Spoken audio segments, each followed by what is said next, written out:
Hebreos capítulo 5, a partir del versículo 12, nos dice allí el escritor: acerca de esto tenemos mucho que decir y difícil de explicar por cuanto os habéis hecho tardos para oír. Porque debiendo ser ya maestros, después de tanto tiempo, tenéis necesidad de que se os vuelva a enseñar cuáles son los primeros rudimentos de la palabra de Dios, y habéis llegado a ser tales que tenéis necesidad de leche y no de alimento sólido.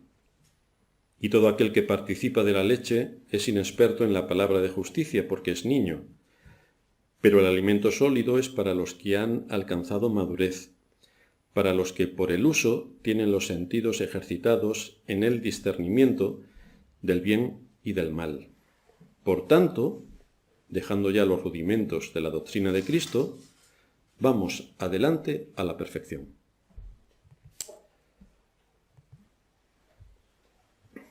Hemos estado considerando ampliamente todo lo que Dios llevó a cabo en la creación.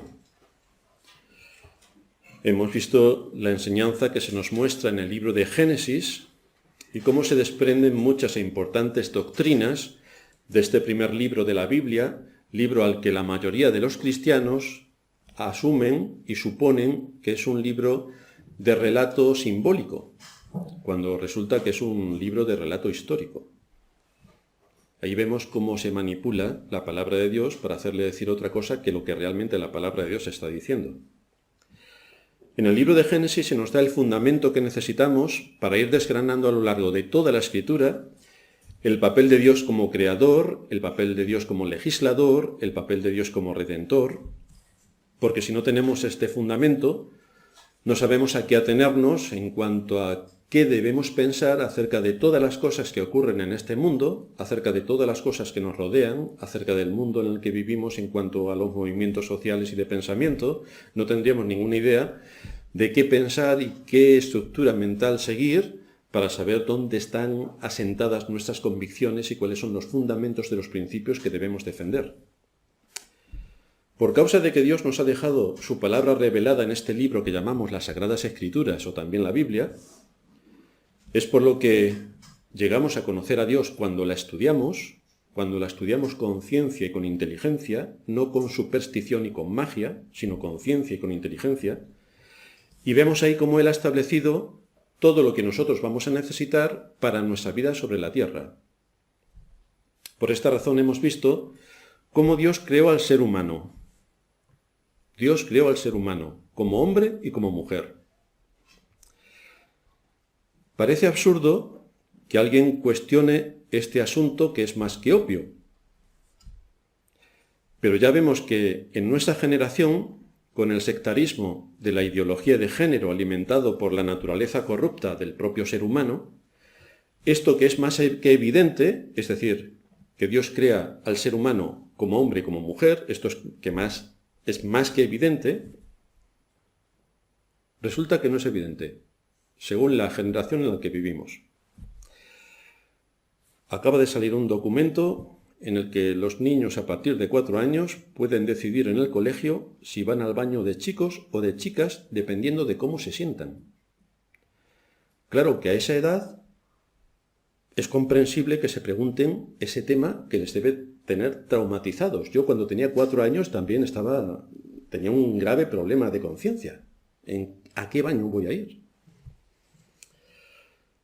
Si algo que es tan evidente como que hay hombre y mujer es más que evidente, si algo que es tan evidente se cuestiona, se retuerce y se manipula, imaginaos lo que ocurre con todos aquellos asuntos en los que hay que estudiar, en los que hay que esforzarse, en los que hay que disciplinarse, en los que hay que investigar y en los que hay que profundizar.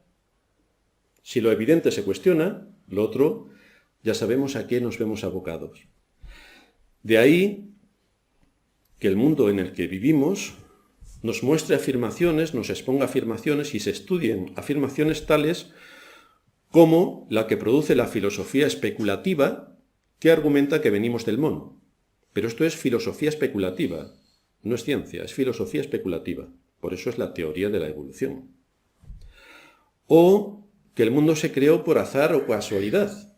efectivamente, como hemos dicho en muchas ocasiones, mi teléfono yo lo encontré cavando cepas, me encontré un teléfono que por casualidad, después de millones de años, se había hecho un teléfono. O que dentro de las mal llamadas iglesias cristianas se desprecie completamente la ley de Dios.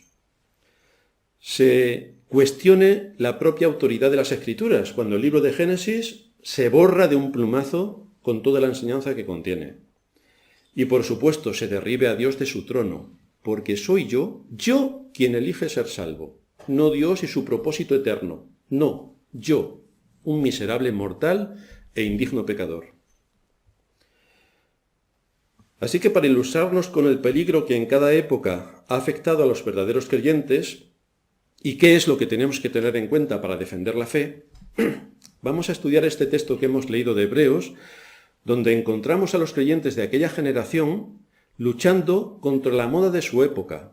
¿Cuál era la moda de su época? Pues que todos eran judíos. Y resulta que de entre los judíos el Señor saca a su pueblo. Y entonces tenían grandes presiones de todo tipo para volver al judaísmo. Como nosotros tenemos grandes presiones para hacernos y adaptarnos al pensamiento único que nos invade. Pensamiento único que no es solamente el de la moda social que nos invade, es el de las falsas iglesias que superan el 90% de las que hay. Ese es el pensamiento único.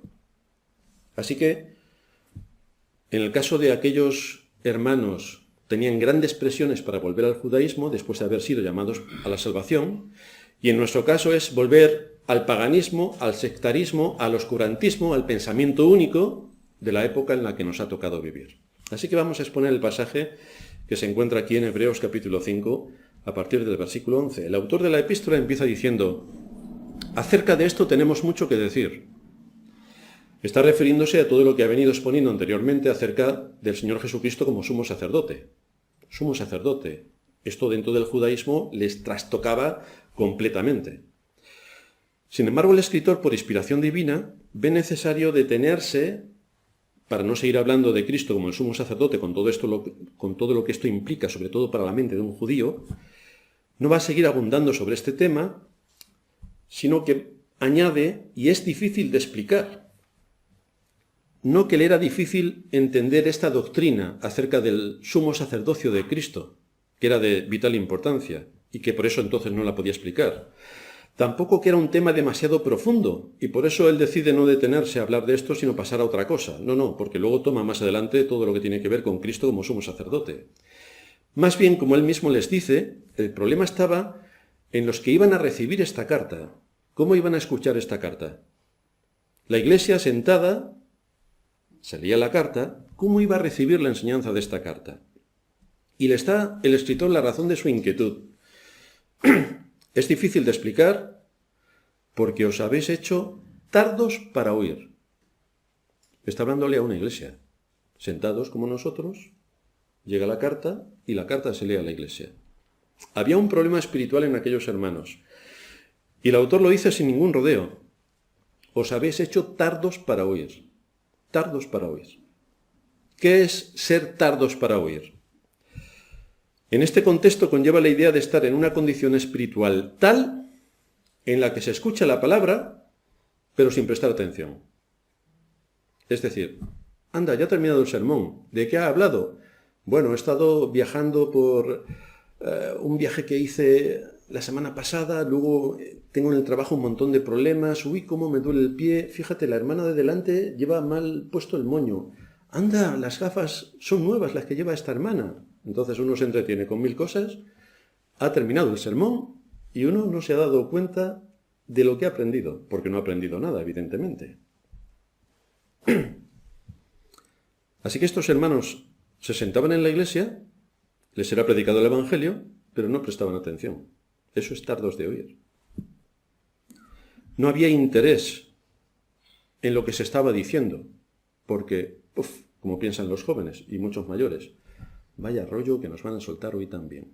Entonces, ya viniendo con esa mentalidad, automáticamente la mente se cierra para no escuchar nada más. Como no se presta atención para entender la palabra como debe ser entendida, con las implicaciones que esto tiene para alimentar la conciencia y para ver cómo se mueve el mundo en el que vivimos y por lo tanto saber cómo tenemos que actuar, por esa razón la palabra no tiene ningún efecto. Es decir, si nos habla un ángel y nosotros hacemos así, es como si nos habla el mismo Señor, porque el Señor es quien habla por medio de su palabra, hoy precisamente en este su día. Pero si nosotros tapamos nuestros oídos, es imposible que la palabra pueda tener efecto, porque no nos llega. Esta era la condición en la que se encontraban estos creyentes. No era en la que siempre habían estado, pero sí en la que habían caído. Hubo un tiempo en el que ellos no eran tardos para oír. Hubo un tiempo en el que ellos escuchaban atentamente la palabra de Dios, con atención, con el deseo de ser edificados, con el interés de aplicar la palabra a su vida. Venían con todos sus sentidos preparados para cómo iban a recibir la palabra de Dios y todo lo que eso implica para la vida y la aplicación de las distintas cuestiones en el mundo en el que vivimos. Pero con el paso del tiempo, las modas sociales, hoy ya no se piensa igual que hace 10 años, tan solo 10 años han pasado, ya no se piensa igual. Las modas sociales, las presiones del entorno, hombre, pero ¿cómo nos unís a las iglesias con las actividades que tienen, con los jóvenes que tienen, con las campañas que tienen? ¿Cómo nos unís a ellas? ¿Os acordáis de cuando Satanás tentó al Señor? Todo esto te daré si postrado me adorares. Entonces, ¿quién no quiere unirse a grandes convenciones, a grandes manifestaciones, a grandes... ¡Guau! Fíjate, nosotros pertenecemos a... Ya. ¿Y cuál es el precio que tenemos que pagar a cambio de la verdad? ¿Cambiamos la verdad por ser más o unirnos a más o tener más notoriedad? Porque la Escritura dice, compra la verdad y no la vendas. Y mantenerse con la verdad tiene un precio altísimo. El primero, la soledad. Así que uno debe saber también medir todas estas cosas. El deseo del corazón no corregido también es algo que afecta para no escuchar la palabra.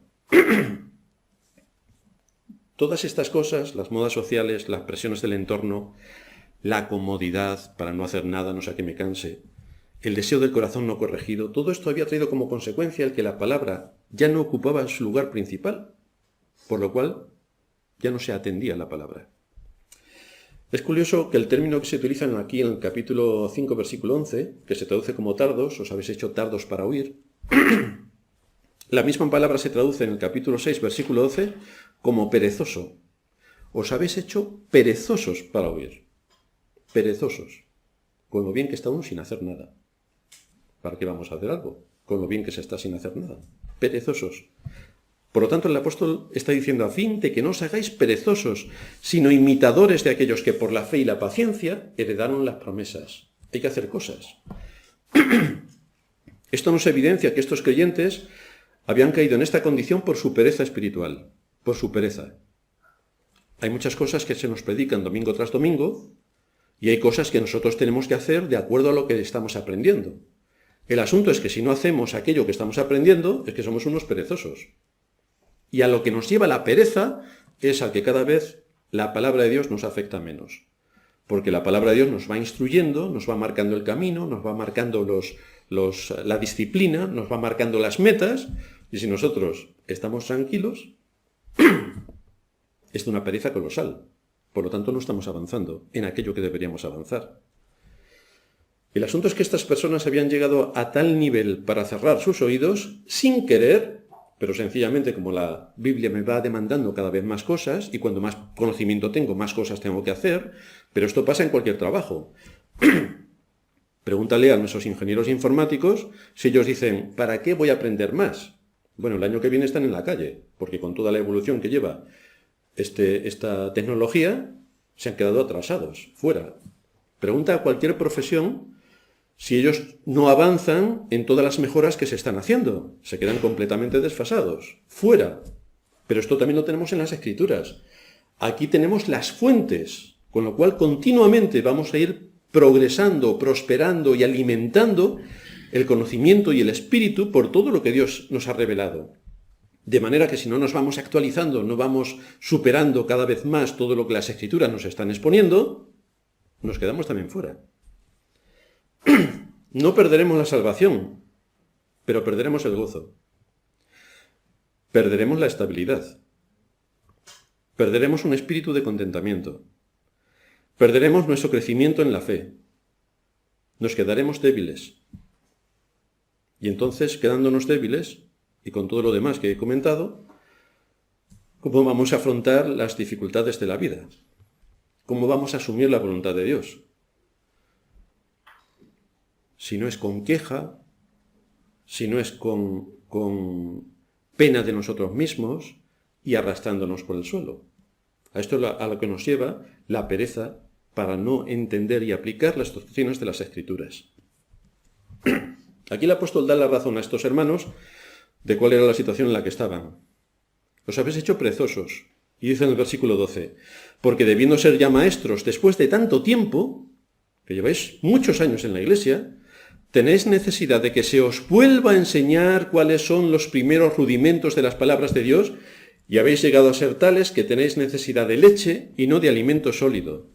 Así que la razón por la que el apóstol les exhorta es para hacerles entender que eran unos perezosos, que no estaban cogiendo el mensaje, que no estaban aplicando el mensaje que estaban cogiendo, sino porque cada vez más estaban aprendiendo, ellos se dedicaron a no aplicar ninguna de las enseñanzas y por lo tanto esto tuvo sus consecuencias. Os habéis hecho perezosos.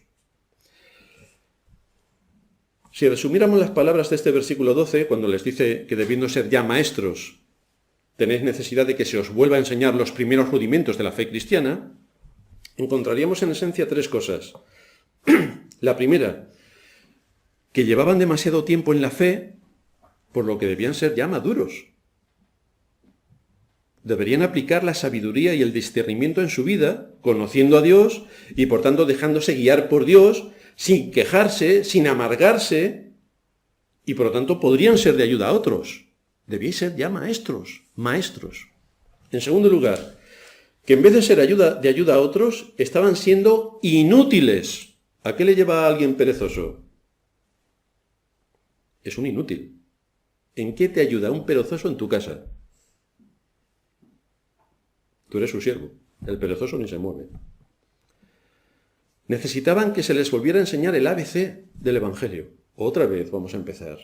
Que Cristo es el Salvador. Otra vez, pero si esto es lo primero que aprendemos. Esto es lo primero. Había que hacer un esfuerzo adicional para ellos. Volver otra vez a empezar. Cristo. Centralidad del Evangelio. Y todo lo que esto supone. Pero esto lo aprendemos ya cuando somos llamados por Dios a la salvación. Este es el ABC. En tercer lugar, tan lejos estaban de poder masticar bien el alimento sólido de la palabra, que era necesario que les alimentasen como si fueran niños. ¿Y qué es lo que toma un niño? Leche. Ni siquiera papilla. Leche. Leche. En esta situación estaban los creyentes. Esto era una exhortación en toda regla. Se debieron quedar lívidos cuando leyeron esta carta con estas acusaciones tan graves dirigidas a la Iglesia. Cuando se escribió esta epístola habían pasado unos 30 años desde la muerte del Señor. Ellos tenían todo el Antiguo Testamento y tenían gran parte del Nuevo. Si leemos en el libro de los Hechos, veremos que los apóstoles habían trabajado con mucho esfuerzo entre ellos y por mucho tiempo. Por eso les dice, debiéndose ya maestros, deberían haber hecho un mejor uso de la enseñanza que habían recibido durante años. Deberían conocer mejor la palabra de Dios. La palabra de Dios la deberían haber recibido como un talento, y un talento es algo que se pone a tu disposición para que lo pongas a trabajar. Deberían haber sacado el mayor beneficio a fin de honrar a Dios, a fin de ayudar a otros y a fin de vivir coherentemente con lo que la palabra de Dios enseña en todas sus áreas. Por ejemplo, estamos dentro de la doctrina del ser humano. ¿Qué piensas sobre cómo Dios creó el mundo? Vamos a preguntarle a las iglesias. Os sorprenderéis que el 90% piensa que fue el Big Bang que explotó y luego todo ocurrió después. El Big Bang sí, lo creó Dios, pero se acabó. A partir de ahí, sálvese el que pueda. Pero esto no es lo que enseña la Biblia. ¿Cómo creó Dios al ser humano? ¿Lo aceptamos según lo dice la Biblia o según las teorías pseudocristianas o de la filosofía especulativa? ¿Cómo nos dio Dios su ley y qué impacto tiene para todo el ser humano? La ley, los 10 mandamientos, sí, los tenemos que guardar, sí, todo el mundo está de acuerdo. Hermanos, volvemos otra vez. Cuarto mandamiento, que es el más violado por los cristianos. Bueno, pero es que esto era de otra dispensación. Claro, el no matarás también era de otra dispensación, por lo tanto podemos matar al vecino cuando queramos. Pero el cuarto mandamiento está en el mismo lugar que el sexto. ¿Por quién murió Cristo? Por todos los seres humanos, doctrina católico-romana. No murió Cristo por todos los seres humanos. Cristo murió por aquellos que el Padre le dio, lo dice la Biblia. Cristo no murió por todos, murió por todos aquellos que el Padre le dio, por esos todos. ¿Qué ha dejado establecido Dios para que su pueblo se reúna y adore en su nombre? Nos ha dejado en la creación el ejemplo de cómo Él de 6 días trabajó y uno descansó. Nos dejó ejemplo en la creación, nos dejó ejemplo en el cuarto mandamiento, nos dejó un mandamiento exacto. Y luego la enseñanza de los apóstoles. ¿Quiénes deben dirigir la iglesia? Por supuesto las pastoras. ¿O no? ¿Cómo se estructura la familia? Está el padre, la madre, los hijos deben honrarles, o están los hijos a quienes los padres deben obedecer para que toda la familia vaya bien. ¿Cuál es el papel de cada uno y cómo debe afrontarlo? El papel del hombre, sus funciones, el papel de la mujer, sus funciones, cómo Dios ha establecido la diferencia de géneros, cuáles son las implicaciones de todo esto. De todo esto nos hablan las Escrituras. Por eso nos exponemos en el Día del Señor a todo el consejo de Dios. Y con todas las series de sermones que estamos impartiendo, las de Santiago, las de la vida de David, ahora la doctrina del ser humano, estamos viendo distintas aplicaciones en cada una de las áreas de nuestra vida que nos ilustra la Escritura, que nos manda, que nos exhorta, que nos guía para saber cómo tenemos que configurar nuestra mente y moldear nuestra conciencia de acuerdo a la mente de Dios, para saber qué es lo que tenemos que pensar y cómo tenemos que actuar en este mundo. El asunto con el que siempre tenemos que luchar es en comprender bien las Escrituras para aplicarlas correctamente. Y para eso siempre hay que pensar. Hay creyentes que son muy buenos aplicando los mandamientos a rajatabla. Desde luego es lo más fácil. Es lo que hacían los fariseos.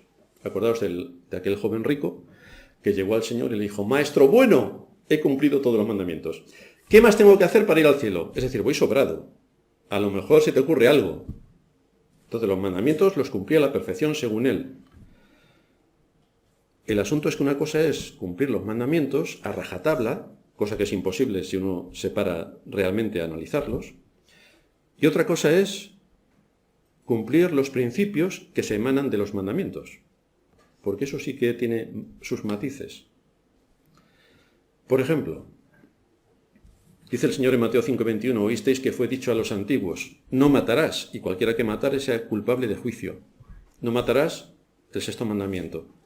Esto es lo que dice el mandamiento, pero no se queda excluido únicamente quien no mata, porque el mandamiento lleva implícito un principio.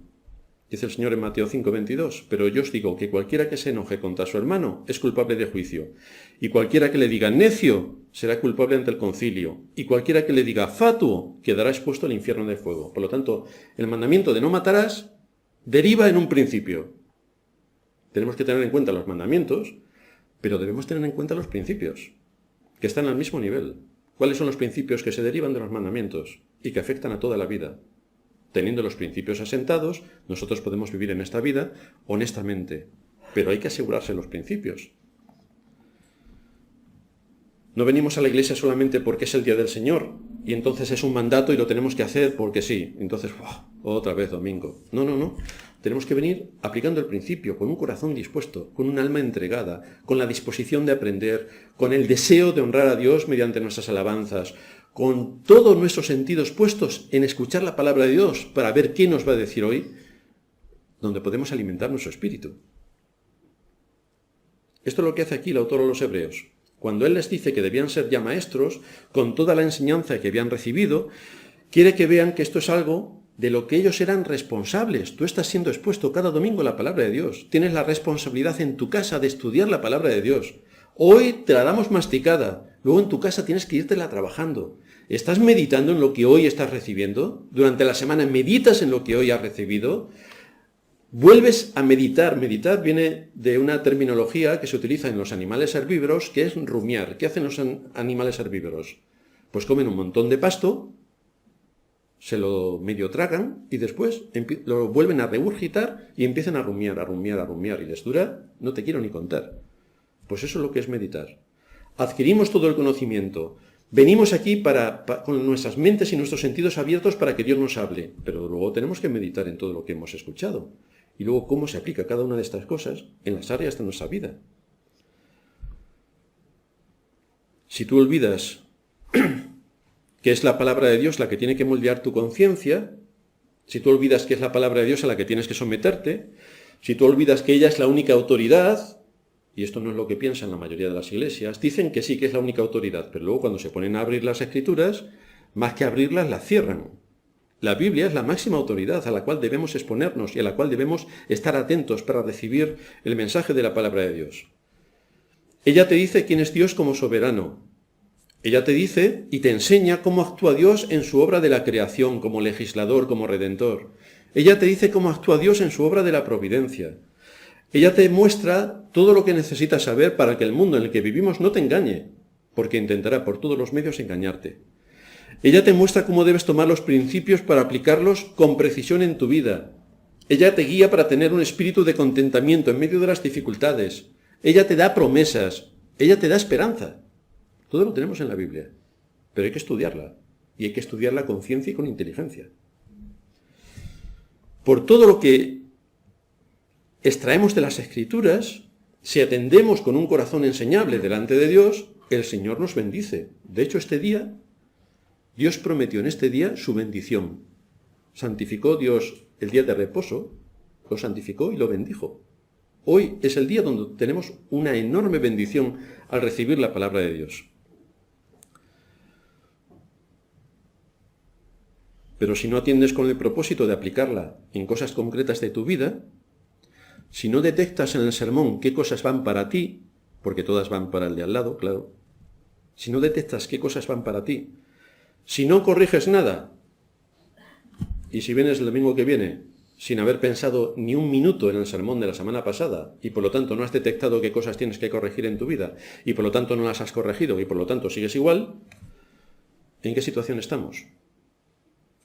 Pues la situación en la que está es que somos unos perezosos y que no hemos avanzado nada. Y por eso aquí el escritor está diciéndole a estos hermanos hebreos que son unos niños. Más bien les está diciendo que son unos bebés, porque están recibiendo la palabra, son perezosos para escuchar la palabra, por lo tanto no van a hacer absolutamente nada, la salvación no se va a perder. Pero eres un infantil, eres infantil. Cuando se presenten las circunstancias delante de ti, no podrás actuar delante de ellas porque eres un bebé. Dile a un bebé cómo tiene que hacer una ecuación trigonométrica en pi. Samuel, ¿cómo se hace?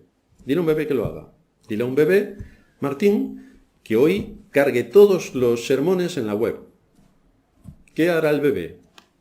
Pues exactamente como si no te hubiera escuchado. ¿Qué es lo que se espera de los creyentes?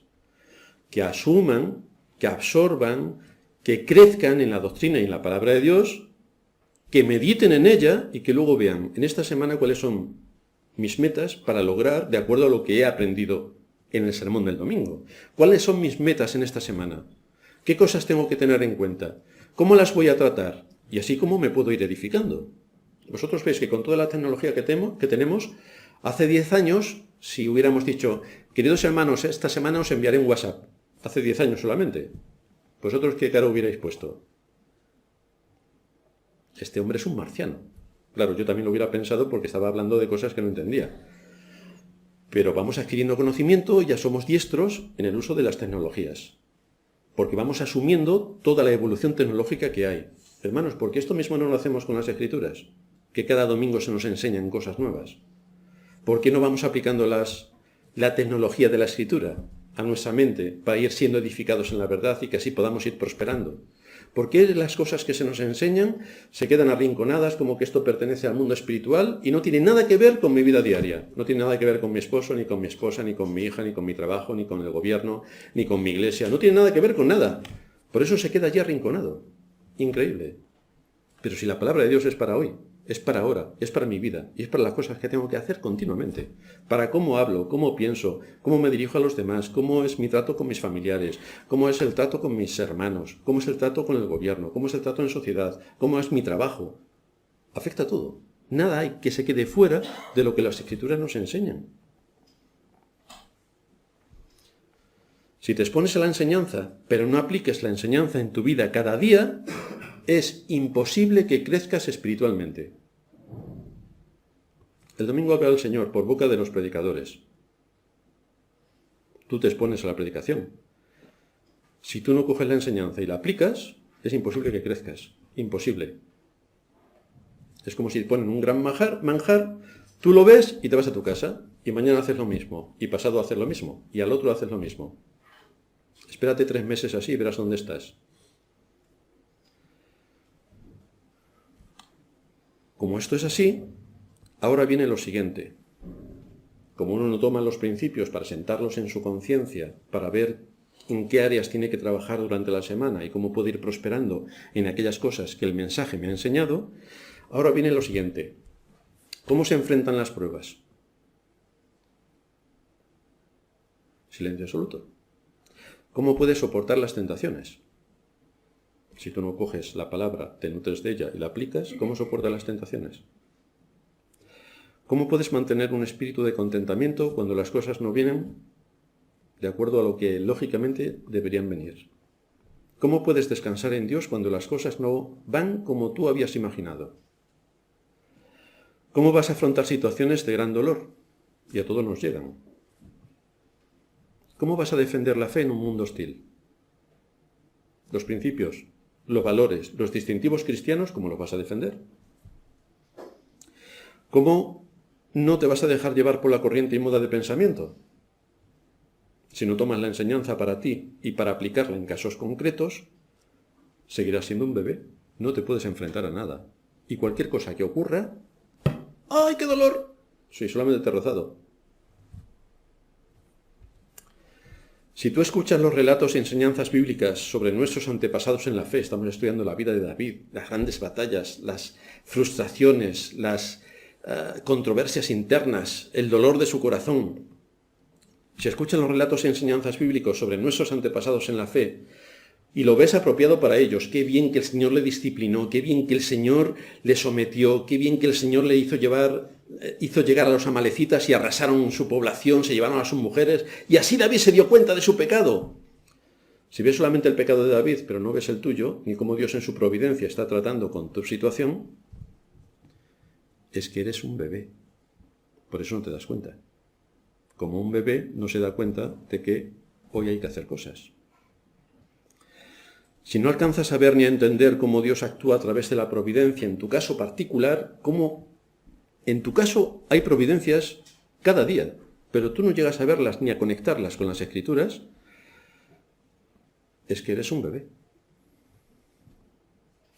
Si ves cómo Dios aplicó la disciplina a su pueblo en el pasado, a Israel los crujió, pero no lo ves en tu situación, es que eres un bebé. Estás siendo un ignorante acerca del trato de Dios contigo. Entonces, ¿cómo puedes afrontar la vida sin queja, sin amargura y sin manipular tu situación? Es imposible, las vas a manipular completamente y vas a estar siendo un amargado y un quejicoso toda la vida, porque eres un bebé. Ya sabéis lo que pasa a los bebés cuando quieren chupete y no le das el chupete. Bueno, la que te montan, ya lo verá Crina cuando tenga la experiencia, la que te montan es espectacular. ¿Cómo tienes que irles disciplinando desde pequeñitos? Porque los bebés son bebés pero no son tontos. Y esto es el principio solamente de a lo que nos tenemos que enfrentar. Porque si transcurre más tiempo, y eso lo vemos en nuestro entorno, iríamos más lejos. Porque entonces, cuando uno empieza a abrir una abertura y empieza a dejar pasar cosas sin aplicar las Escrituras, sin tenerla en cuenta, sin meditar en ellas y sin cada semana saber qué cosas tengo que tratar, se abre una brecha.